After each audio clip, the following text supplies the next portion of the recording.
Bendiciones con todos. Tema 3. Las verdades de la palabra de Dios. Hoy, Jesús, la palabra que se hizo carne. Y utilizamos San Juan capítulo 1, versículo del 1 al 5, que dice lo siguiente. En el principio era el Verbo, y el Verbo era con Dios, y el Verbo era Dios. Este era en el principio con Dios. Todas las cosas por Él fueron hechas, y sin Él nada de lo que había sido hecho fue hecho. En Él estaba la vida, y la vida era la luz de los hombres. La luz en las tinieblas resplandece, y las tinieblas no prevalecerán contra ella. Maravillosa palabra. Los versículos introductorios del Evangelio según San Juan figuran entre los más elegantes y profundos que alguien puede encontrar en la palabra de Dios. Estos nos transportan al principio de todas las cosas y nos dan un recorrido por la misma historia de la humanidad. Es interesante observar cómo desde el principio de su evangelio el apóstol Juan pretende dejar claro la divinidad de Jesús al presentarlo como un ser autoexistente, preexistente y como el mismo creador de todo el universo, el cual es la luz, no solo desde el punto de vista físico o material, sino desde el punto de vista espiritual. Y de esta forma podemos afirmar que Jesús es la misma encarnación de la vida, donde todo lo que existe no solo encontró la vida, sino que también subsisten en él. Maravilloso, ¿no es cierto? Maravilloso. Jesús, el Verbo divino. Leemos San Juan capítulo 1, versículo 1 y 2. Escuche con atención. En el principio era el Verbo, y el Verbo era con Dios, y el Verbo era Dios. Este era en el principio con Dios. El primer versículo de Juan nos habla acerca del Verbo. Pero, ¿quién es el Verbo? La palabra verbo viene del griego logos, que significa palabra, verbo, proclamación, declaración o mandato. Y para la época de Jesús era un término muy rico, tanto para judíos como para los griegos. Para el judío, por medio de la Septuaginta y otros escritos en griegos, significaba la presencia poderosa creativa de Dios, mientras que para el griego era un término filosófico que conllevaba a una unidad coherente que llena y ordena el universo. Ahora bien, el título Logos se le atribuye a Jesús de acuerdo al mismo Juan. Leemos nuevamente Juan capítulo 1, versículo 14. Dice: y aquel Verbo fue hecho carne y habitó entre nosotros, y vimos su gloria, gloria como del unigénito del Padre, lleno de gracia y de verdad, captando la atención tanto de judíos como de griegos en cuanto a su divina personalidad. Juan comienza diciendo tres aspectos referentes al Verbo, es decir, a Jesús. Primero, en el principio era el Verbo, dice. La palabra principio nos traslada al Génesis capítulo 1, versículo 1. Justo al momento de la creación de los cielos y de la tierra y de todo lo que habita en ella. Mire, maravilloso. Esto nos enseña que el Verbo ya estaba en el principio de todas las cosas y no fue creado, porque ya existía en la eternidad. Esta manera de pensar se conoce con la preexistencia de Cristo, contrario a los otros evangelios que iniciaron su relato en la encarnación de Jesús. Juan nos traslada más allá de nuestro tiempo. Mientras los demás evangelistas empiezan por la encarnación, San Juan, yendo más allá de la concepción, del nacimiento, de la educación y del desarrollo de Jesús, nos habla de su eterna generación, diciendo: en el principio era el Verbo, un dicho por San Crisóstomo. Contraria a la creencia de algunas sectas como los Testigos de Jehová, el Verbo ya existía desde antes de la creación del mundo. No fue creado el día de la creación del mundo, mucho menos cuando el ángel Gabriel le anunció a María que esperaba un Salvador. En segundo lugar, el Verbo era con Dios. Esto nos enseña que el Verbo siempre ha tenido la más íntima relación con Dios. En este sentido, la palabra con nos indica una relación personal cara a cara y también que es una persona diferente al Padre. Por el hecho de tener una relación con el Padre a través de toda la eternidad, Jesús es el único que nos puede revelar al Padre, ya que solo Él le conoce cara a cara. Maravilloso. Finalmente, el Verbo era Dios. Esta es una afirmación contundente de su divinidad. Juan nos dice que este Verbo, que está antes de la fundación del mundo y que tiene una relación cara a cara con el Padre, es en sustancia y esencia de Dios. Esta afirmación es una contradicción para aquellos que niegan la divinidad de Cristo. Por ejemplo, los Testigos de Jehová, en su versión tergiversada de la Biblia, cambian este versículo de la siguiente manera. Escúchelo, dice: en el principio la palabra era, y la palabra estaba con Dios, y la palabra era un Dios. Traducción del Nuevo Mundo, Juan 1:1. No obstante, en el griego original no dice así. Comprender esto puede ser un poco difícil, ya que la estructura gramatical en griego es muy diferente a la del idioma español. La palabra para Dios es Theos y el artículo determinado corresponde es ho. Cuando se habla de Dios en griego, no se usa solamente Theos, sino ho Theos. Ahora bien, cuando no se usa el artículo determinado con el nombre, ese nombre se usa como adjetivo. Juan no dijo que el verbo era Joseos, lo que habría querido decir que el verbo era el mismo que Dios. Dijo que el verbo era Theos, sin artículo definido, lo que quiere decir que el verbo tiene el mismo carácter, cualidad, esencia y ser de Dios. ¿Sí? Hemos añadido un video del Seminario Bautista que explica con detalle el significado del griego de Juan 1:1, ¿sí?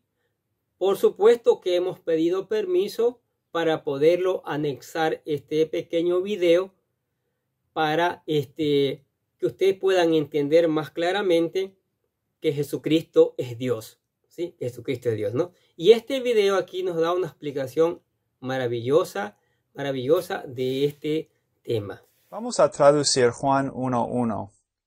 Empieza con una preposición que quiere decir en nomás, y arche quiere decir principio, así que la idea sería en el principio. Y en viene del verbo emi, y es el tiempo imperfecto, así que la traducción sería era. En el principio era, y luego tenemos ha logos. Normalmente la palabra logos se traduce como palabra, y la traducción más tradicional es verbo o el verbo, que es una buena traducción porque aquí la palabra se presenta como la divinidad quien estaba activa en el principio. Y el verbo obviamente demuestra acción o movimiento, ¿verdad? Y así que vamos a proveer el verbo como la traducción de ho logos. Así que tenemos en el principio era el verbo, kai quiere decir y tenemos el verbo una vez más, o ho logos. Y el verbo, luego tenemos en de vuelta, era. Pros es otra preposición que cuando aparece con una palabra en el caso acusativo, muchas veces tiene la idea de con, y se traduce con, ¿verdad? Y así que vamos a proveer con Dios. Y alguien se podría preguntar, pero aparece el artículo también, ¿verdad? No es necesario traducirlo el Dios. Y sí, esa es la idea, el Dios, hay únicamente un Dios, pero en español normalmente no proveemos el artículo para referirnos a Dios. Así que a veces en tales casos el artículo se puede perder sin dañar la traducción. Y la frase final es de mucha importancia porque muchas veces una buena traducción no sale. Y tiene que ver con el orden de las palabras, empezando con theos y luego ho logos también. Ya hemos visto que theos se traduce Dios y ho logos sería el verbo, ¿verdad? Y literalmente, palabra por palabra, tenemos y Dios era el verbo. En español, el orden de las palabras es muy importante para discernir su función. Y también, orden de palabras es muy importante en griego. Pero el orden muchas veces nos demuestra lo que está recibiendo el énfasis en la frase. Cuando hay dos palabras, en el caso nominativo que aparecen con una forma de emi, normalmente la palabra que tiene el artículo, en este caso ho, es lo que es preferido como el sujeto. Normalmente se usa como el sujeto. Y así que en español el sujeto aparece primero. Y por eso las buenas traducciones ponen el verbo primero y el verbo era Dios. En este caso Dios no es el sujeto, es lo que se llama el predicado nominal. En griego la razón por la cual theos aparece primero es porque está enfatizando la naturaleza o la esencia del verbo. ¿Y por qué es esto tan importante? Bueno, podemos sacar algunas lecciones, ¿verdad? De este versículo, esta frase tan cortita. Primero, aprendemos que tenemos que tener mucho cuidado con las sectas, porque normalmente no conocen bien los idiomas originales. Como Pedro explicaba en su segunda carta, en 3:16, que hay personas que tuercen las escrituras para su propia perdición. En segundo lugar, es el contexto de Juan 1, que es el mejor apoyo que tiene una buena traducción de 1:1.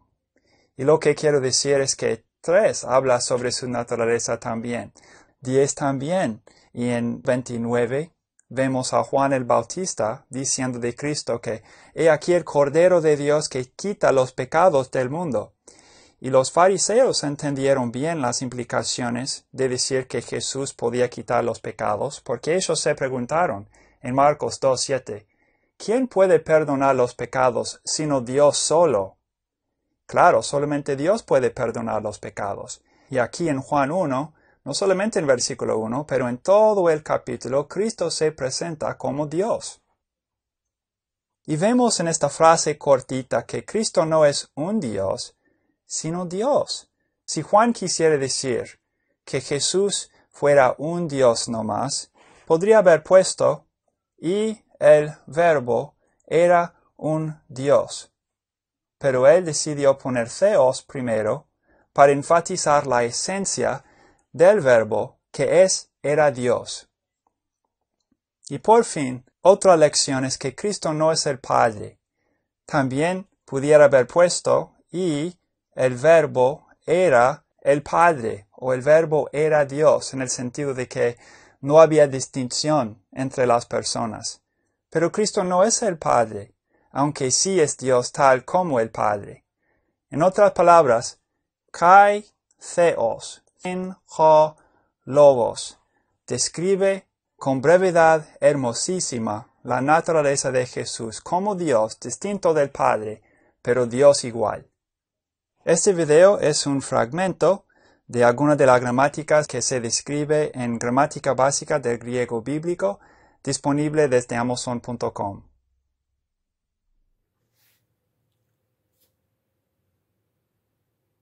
¿Qué les pareció el video?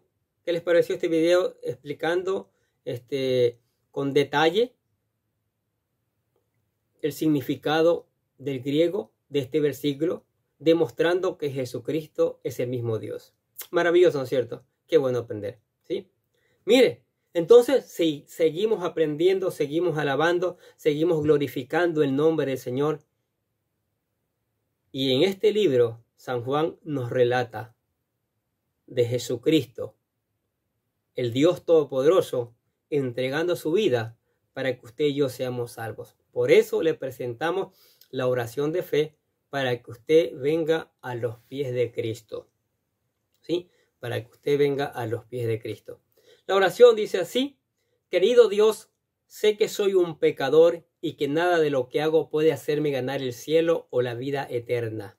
Creo que Jesús murió por mí, derramando su sangre para lavar todos mis pecados para ser redimido, y que se levantó de la tumba al tercer día.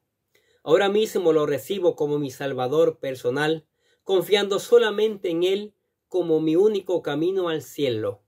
Señor Jesús, séllame con tu Espíritu Santo y escribe mi nombre en el libro de la vida. Y le decimos gracias, amado Padre Celestial, por regalarme la vida eterna. Se hizo cristiano, vino a Cristo, ya creyó que Jesús es el mismo Dios. Maravilloso.